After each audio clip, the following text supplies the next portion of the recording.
Hi, I'm Jamie. This is Dead Dodge Garage, and this is the Green Bean, apparently. The Green Bean is a 1968 Plymouth Valiant two-door, post-car sedan, of course, recently purchased by Gary Hergert. It's hiding under a thick layer of dust, but as you can probably already tell, under that dust, super solid metal. There are just no holes, no crusty spots at all. It just seems wrong. Now there are some interesting touches, more on that in a minute. If you know anything about Valiants from this time, you know they were the smallest, cheapest budget cars Chrysler offered, which makes this one even more interesting. This might be the fanciest Valiant I've ever seen. For one thing, it was ordered with air conditioning. It was ordered with the light group package, which gave it things like these fender top turn signal indicators and even a trunk light. Obviously it's got this fancy trim down the side, and it was even optioned with a vinyl top, although it's since been removed and the roof was painted white instead. It was ordered with black interior, which is crazy. Although you can see the headliner is still original with a couple chew marks, it does have new seat covers. Admire the 1968 only dual dash pads. This is a great place to pile crap. Whoever ordered this car made themselves a pretty special Valiant. The one spot they kind of left things normal, under the hood, when they checked the box for 225/6. However, that's a problem that's easily solved, turns out. The original owner purchased this car at Monty Peters Chrysler Plymouth in Santa Ana, California. He owned it until he moved to Oregon in the mid-80s. See? Great place to pile crap. The second owner was right out of high school when he bought this car in 1985. He drove it with the Slant 6 for a while. Eventually, he had some other ideas. Back in the bad old days, your key to performance in a Chrysler product was direct connection.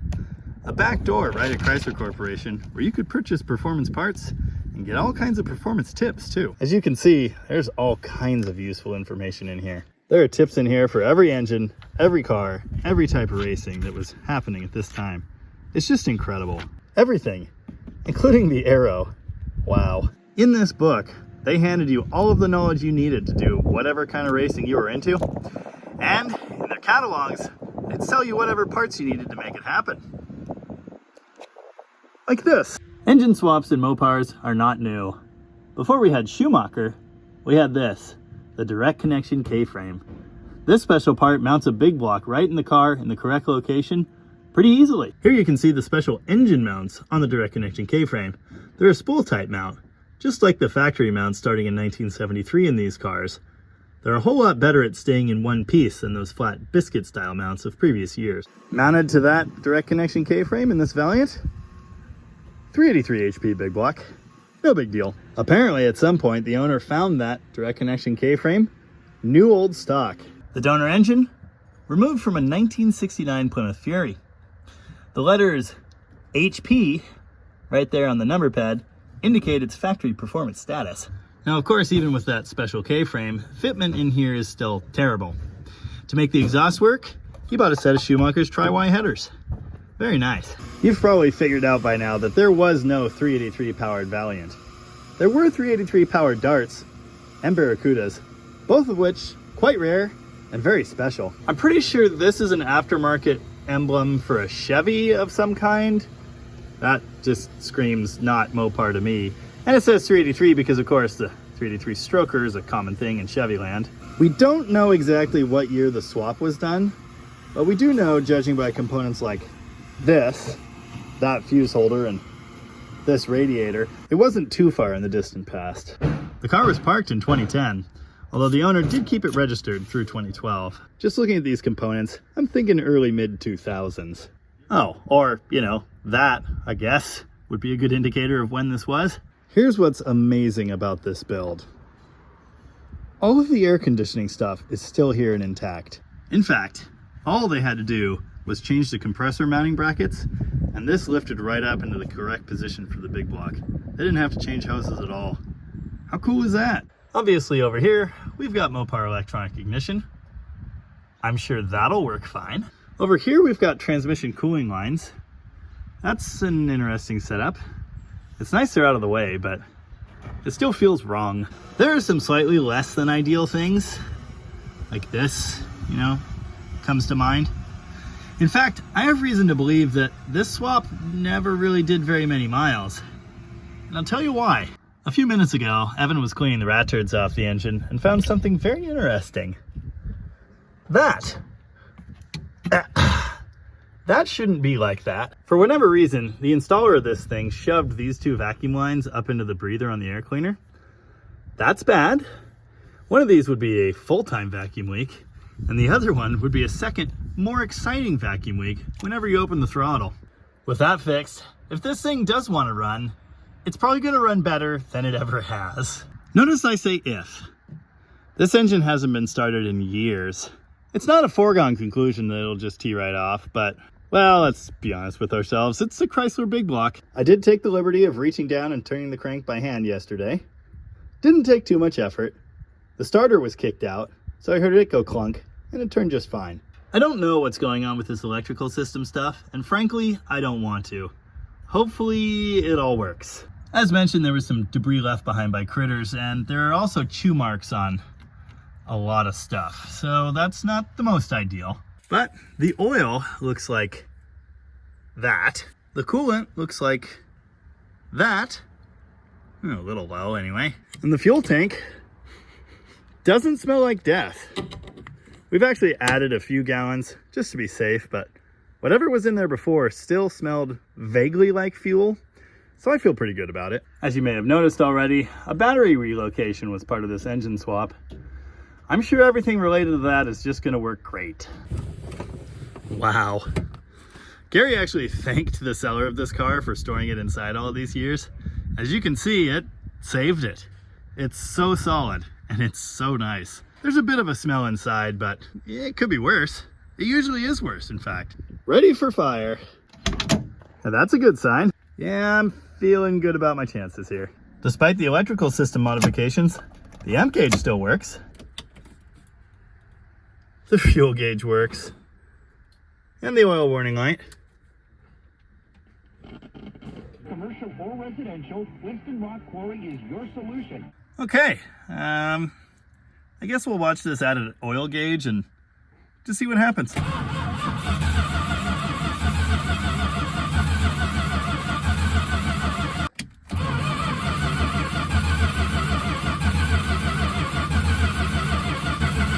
Hear the weak cylinder when it's cranking over? We're not gonna worry about that just yet. But I'd like to see some oil pressure. A few different quick cranking sessions, no oil pressure. I'm gonna do something I never do. Pull the distributor and prime it. Because I really don't want to hurt this engine. I have a theory it's gonna be a good one. This is relatively easy to do on a big block because the distributor's right in the front. It's only slightly annoying. Record the location, direction that the vacuum advance pod is pointing, and record the rotor position, which in this case is pointing straight down. You can only put it back in two positions, the right one or the wrong one. So aim for that first option. I always take a picture, make sure I can get the alignment roughly back where it was. Of course, the vacuum advance on this car, not connected to anything. That saves me some time. Having electronic ignition is nice too. Just unplug that connector, and as long as I can get it by all the hoses and crap. Oh, come on. Out it comes. Kind of liked it in there. The distributor is one thing, but the oil pump drive, the intermediate shaft, slightly different story.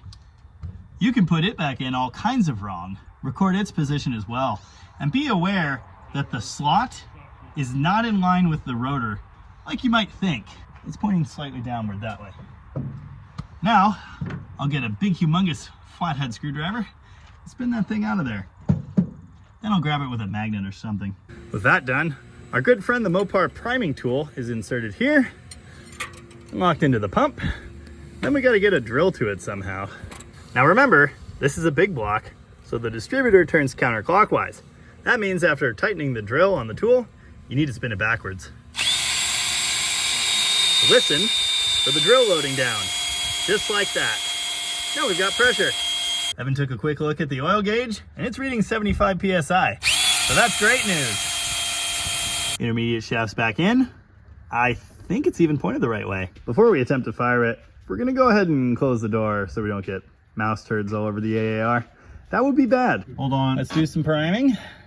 That's gasoline with some Marvel Mystery Oil in it. The fan's really close to the radiator, but personally, I think it's going to be fine. It's also not my radiator, so that's good. There's a really good chance I got the timing wrong, so... Fireballs? Fireballs! Ready? Born ready. Contact. Okay. Yep.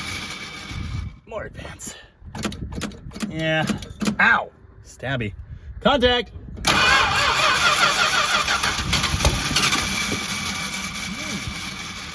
More fireballs. That's a valve. It was only slightly on fire. Think your valve's stuck? Possibly.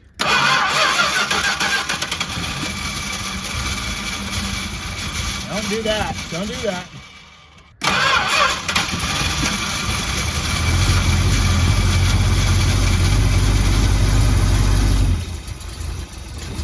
Yeah. Trigger's totally wrong. Like insanely wrong.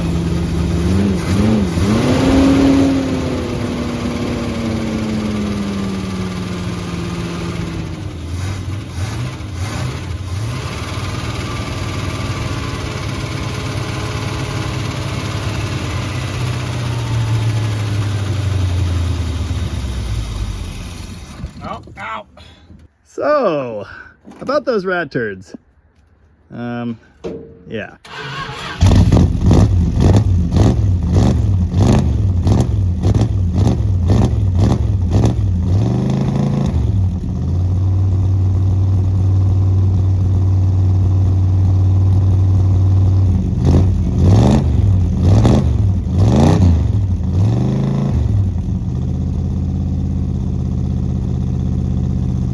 So what you're saying is everything is awesome? Everything's awesome. Except for the lack of idling.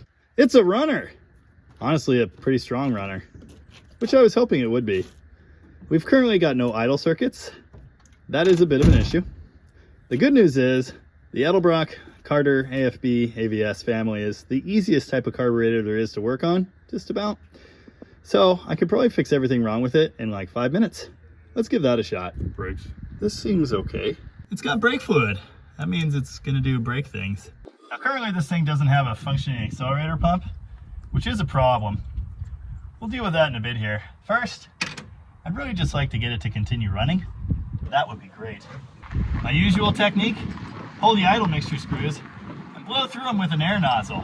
In a perfect world, you get a nice, perfect, Free Willy-esque spray of gas from right here. Yeah, like that. That might just do it. Then of course we baseline the idle mixture settings by lightly burying these screws in the carburetor, then backing them out about 2 turns. Half, 1, half, 2. That'll do. Good morning. Hey, what do you know? It idles now. As I'm sure you heard when it cranked there, got a little too much timing. Again, it was a total gas, so just starting to get a baseline here. Remember when I said I thought this might be a really good engine? Well, I think this might be a really good engine. Almost 75 pounds of oil pressure cold idle, and a cam that sounds like it really wants to party.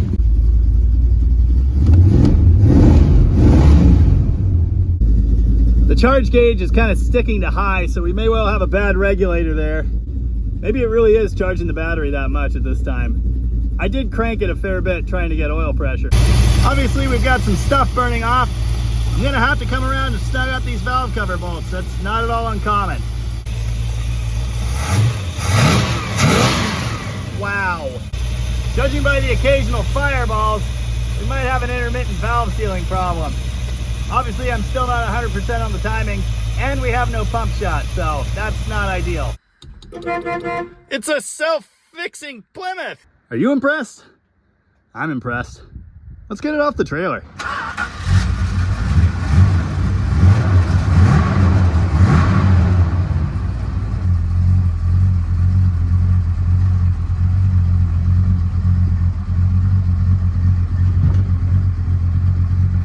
didn't even test the brakes, they're just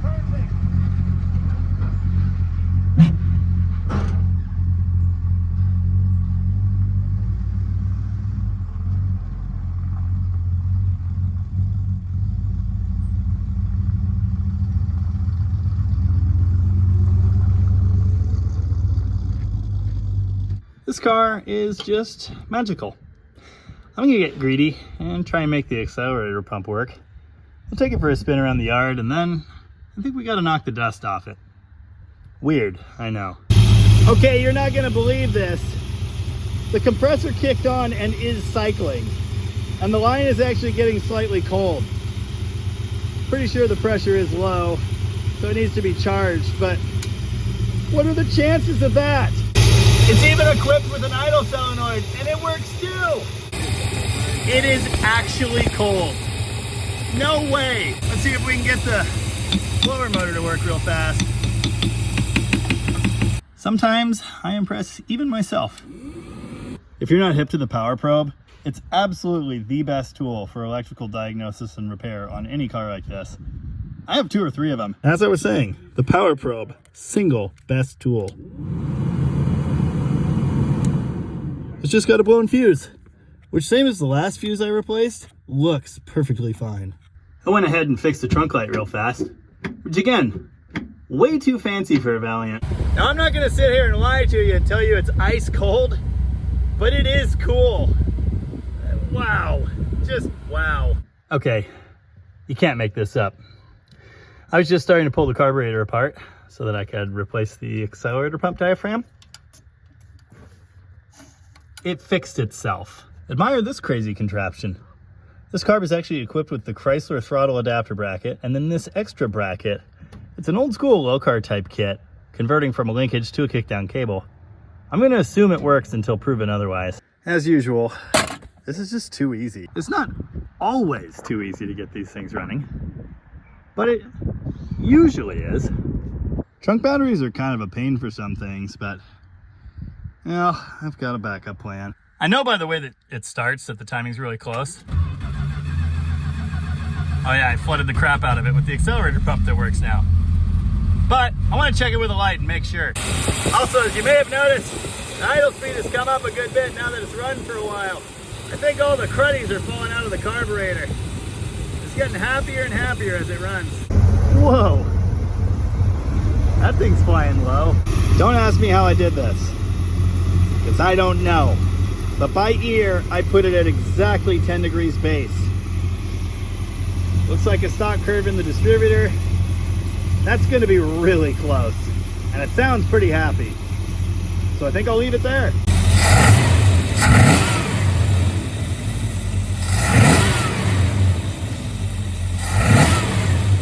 I think it could take just a touch more, but nah. Let's stay conservative for now. I did reconnect the vacuum advance. So far, so great. Biggest issue so far, really annoying creak in this corner, which is ironic because the Llama Barn Valiant does exactly the same thing. Did I mention I own one of these things? Valiant. This car's just like Gary's Valiant in every single way. Yeah, this one's just a little nicer than mine. Number 2, the starter spins down for like a really, really long time. I don't view that as a major problem, but it's a little weird. Hell, you wouldn't even know that if the exhaust wasn't so quiet inside the car. Speaking of which, look at this crazy setup. It's 2.5 inch and they ran it way outboard of where the pipes normally go. That kind of makes sense because 2.5 inch is a real squeeze in there. Also, naturally, it's been upgraded to an 8 3/4 axle, which is just great. Oh yeah, admire the mud wasp action. That's special. We don't usually see that around here. It was also treated to a disc brake conversion kit. Probably a good idea. And admire the later control arms and sway bar. That sway bar mounts inside that direct connection K-frame, just like the 73 and up cars. Yeah, only the finest of equipment. I'm gonna go ahead and service the transmission real fast. It's a little thirsty. It was only 2.5 quarts low. Not like that's surprising. It did sit for like ever. ATF tends to leak out when they do that. We're gonna have to tighten this up somehow. That's just unacceptable. Reverse lights. Wow. Now we're not totally sure, but we're pretty sure the Valiant will do a burnout. I don't know about you guys, but I really like that nose high stance. It just looks like it's ready to party.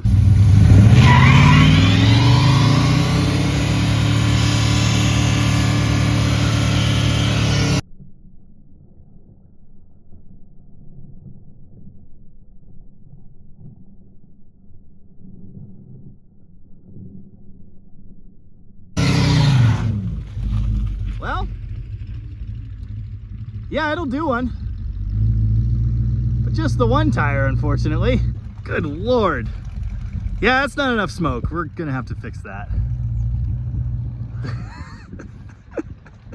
No, the shop is not on fire. Everything's fine. We used to do burnouts like that at my old shop, and people would routinely stop to ask. You look proud of yourself? Hey, the brakes are not happy now. Hey, watch it on the bumps, would ya? Whee! Did you know I do all my own stunts? Why did you ruin the brakes? I don't know. For glory. Video. Worth it. Totally. The creaky suspension is not ideal. It's very annoying. But it is normal for these. At least that's my understanding. Well, at least with poly bushings, yeah. You know, a tire smell may be with us for a long, long time. There are worse things in this world. I really like this car. I think I just figured out the brake dragging issue. Pretty sure it's the one we got very warm. I kind of let go when I moved it there. I'm gonna do something I never do on a deal like this and wash the car. I don't know why, it just looks like it deserves it. Seems weird for me to say, but let's knock off all the barn find dust. Oh wow. Look at the dust just running off of there. Disgusting. Oh yeah. The satisfaction level is very high.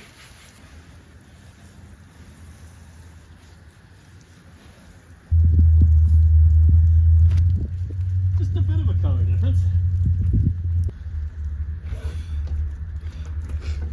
Oh yeah. That stripe is not a decal. It's painted on the car. It's also obviously not correct for this body style and not really correct for any body style, but it's close to a factory stripe. What happened to your hair? It's so big. Mad scientist. Yeah. Wow. Clean? Not yet clean. Just a little different.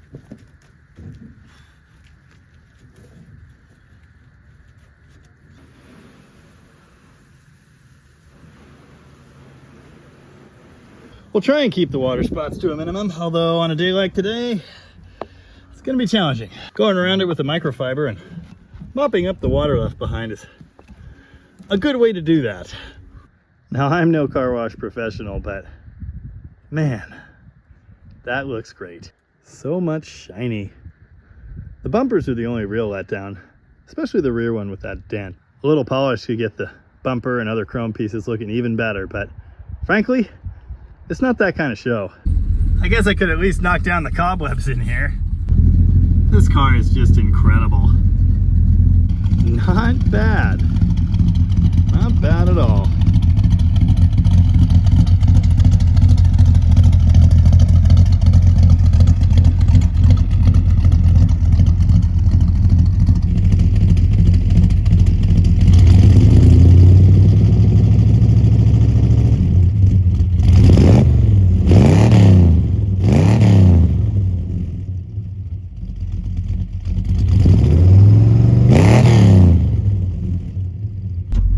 At this point, there's really just one question left.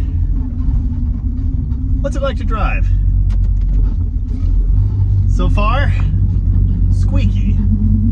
The car actually came with a new old stock valve body for the transmission because apparently the previous owner did not like the shift kit that's been installed here. We haven't gotten it out of first gear yet, so I'm curious what that means. Now, these are 17-year-old tires. Obviously, that's not the most ideal of things.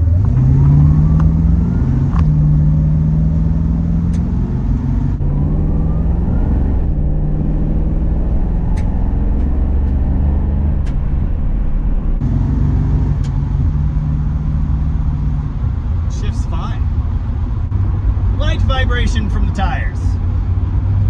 Admittedly, not the most ideal of things, but not bad. So far, the brakes are working fine. I think Tom just toasted the rear left with his little display there, and that's why that one started grabbing. Let's test the power.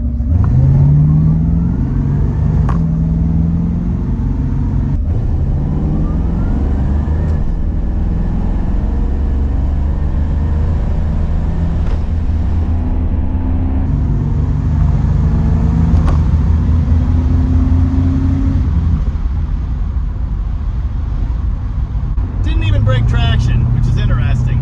You really don't want to run tires that are any older than 10. Ah! Hot rod truck!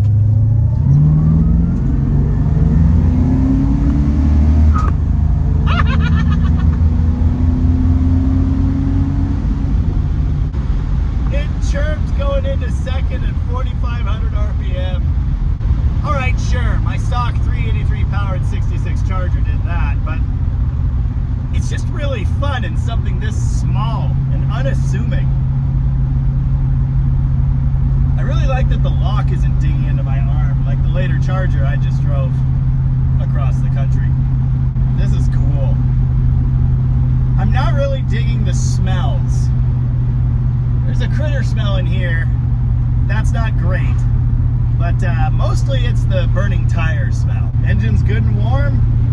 60 pounds of oil pressure, cruising around 2,000 RPM. What a cool car. The vacuum controls for the AC doors even work correctly. That's crazy. I've never seen those work correctly, not once. Oh yeah, the air is being conditioned. My life is gonna start getting really expensive if I just fall in love with every single Mopar I lay my hands on. It's becoming a problem. I'm already out of inside parking spaces. Well, I could get more drive-on lifts and stack them vertically. Have you seen those double stack drive-on lifts? Or the ones that are 2 cars wide? That could work. Of course, I already own one of these cars, the 67 Llama Barn Valiant. And it's very cool in its own way. It has that ratty survivor thing going on, plus all of the handling parts. That really helps the case there. But this 68 Green Bean here, man, it's just got something. It's just cool. I have to say, I don't like the stripe. It's the style of the 68 Charger Bumblebee stripe, but they put it at an angle, presumably because they wanted it to hit the side marker and the taillight was in the way. So it kind of starts looking like a 70s swinger stripe, but the angle's wrong. Everything else about the look, I love, especially the red stripe. Still some rat house stuff in there that needs to be vacuumed. Rockford, Illinois. I was just there. Gonna need some glue for this. That's important, you know. If you've watched this channel for any amount of time, you already know not to bet against one of these Chrysler engines. It's a rare day that they don't want to run, usually when they're C-solid, or trying to become C-solid. Other than that, yeah, it's not very hard. Now, I don't know about you, but there are quite a few things in here I would change immediately. I actually own a really nice set of big block Mopar Performance finned valve covers and matching air cleaner, so that would be a nice thought. I'm glad this fella's still hanging on. I need to apply some tape in there. That's worked for me in the past. The radiator fitment is just awful. That overflow tank is gross. So there are definitely some changes that could be made here for the better. But it all works. It all works really well, in fact. Obviously, I didn't touch under the hood with the cleaning. That can be a Gary problem. And I am not detailing the interior. I'm just kind of not about that in life. The smells aren't ideal, but I'll live with it. I don't know about you, but this may be one of my favorite revival projects of all time. It's just awesome. Ooh, the mountain is out. Kudos to the guy that put this together. I mean, I would have made a few different decisions, and obviously it needed some tuning help, but it's dang good now. It does not get a whole lot cooler than a hot-rodded two-door Valiant from the late 60s. It's just awesome.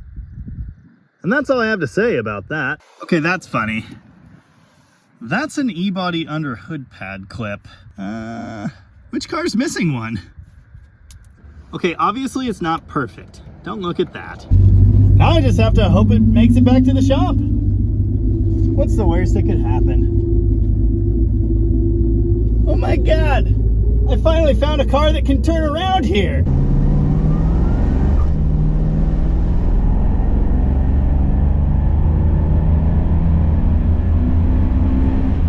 The hood blinkers even work. It's ridiculous.